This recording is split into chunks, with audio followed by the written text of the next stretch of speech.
তেল দিচ্ছি, গরম হয়ে গেলে এখন আমি রুই মাছটা আমি তেলে দিয়ে দিচ্ছি।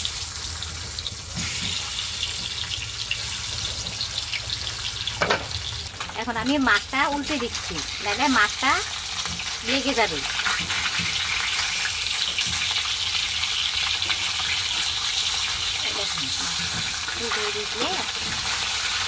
পুড়ে না যায়।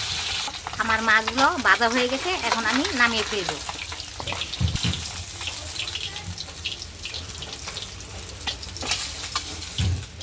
মাছ ভাজা হয়ে গেছে, এখন আমি কড়াইয়ের মধ্যে বেগুনটি ভেজে নিব। আপনারা দেখুন,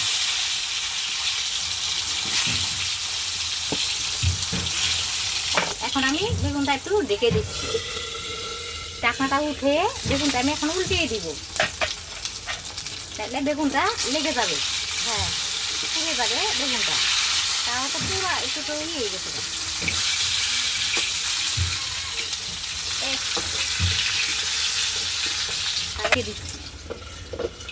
দিচ্ছি এই পিঠটা কি ভাজা হয়েছে কিনা। বেগুনটা হয়ে গেছে, এখন আমি বেগুনটা নামিয়ে ফেলবো।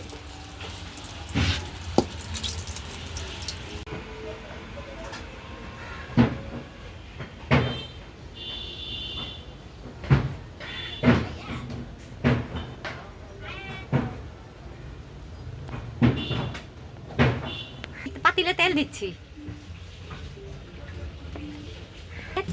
এই মাছটা রান্নার জন্য আমি পেয়ে দিচ্ছি, একটু লাড়া চাড়া দিচ্ছি। পরিমাণ মতন আমি একটু মরিচের গুঁড়ো দিচ্ছি, ফাঁকি দিয়ে দিলাম। জিরের গুঁড়ো দিচ্ছি, দইনের গুঁড়ো দিচ্ছি। মশলাটা মাছ দিয়ে রাখবো তো, তাই আমি এটা মশলাটা কষাইতেছি। সিম দিয়ে আলু দিয়ে আমি এখন রান্না করব। এখন আমি একটু নেড়ে চেড়ে দিচ্ছি।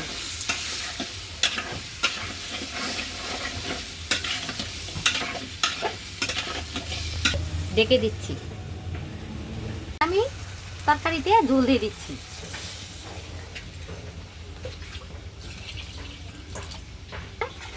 নেড়ে চেড়ে দিচ্ছি, এখন আমি আবার ঢেকে দিচ্ছি। আমাদের গাছের তাজা পেয়ারা বড় হয়ে গেছে, পেরে নিচ্ছি।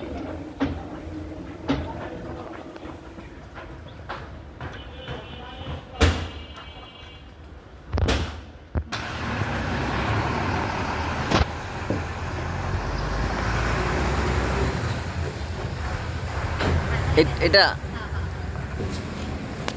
তরকারিতে দিয়ে দিচ্ছি ঝুলে। সিম দিয়া আলু দিয়া কফি দিয়ে আমি রুই মাছ রান্না করছি, এখন আমি দিয়ে দিলাম। এখন আমি আবার ধইনা পাতাটাও দিয়ে দিলাম।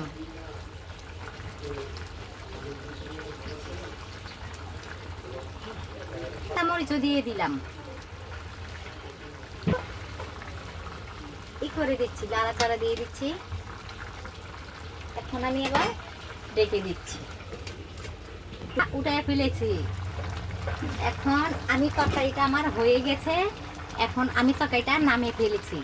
যদি আপনাদের ভালো লাগে লাইক কমেন্ট করবেন, বেশি বেশি করে আমাদের শেয়ার করবেন। ফুলকপি দিয়ে আলু দিয়ে সিম দিয়ে আমি রান্না করেছি শীতের তরকারি। আপনাদের যদি ভালো লাগে লাইক কমেন্ট করবেন, বেশি বেশি করে শেয়ার করবেন। আপনাদের আমার খুব ধন্যবাদ রইল।